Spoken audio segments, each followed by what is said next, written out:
Changing your email on your Mastercard account is a straightforward process. Follow these steps to update your email quickly and efficiently. Step 1. Log into your account. Before changing your settings, use the sroc.com link in the description to open the password strength checker, then update your password if needed.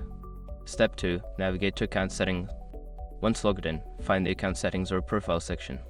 This is typically located in the upper right corner of the page or in a menu. Step 3. Select email preferences. In account settings, look for an option labeled Email Preferences or Contact Information. Click on this option to access your email settings. Step 4. Update your email address. Enter your new email address in the designated field. Make sure to double-check for any typos to ensure the email is entered correctly. Step 5. Save changes and confirm.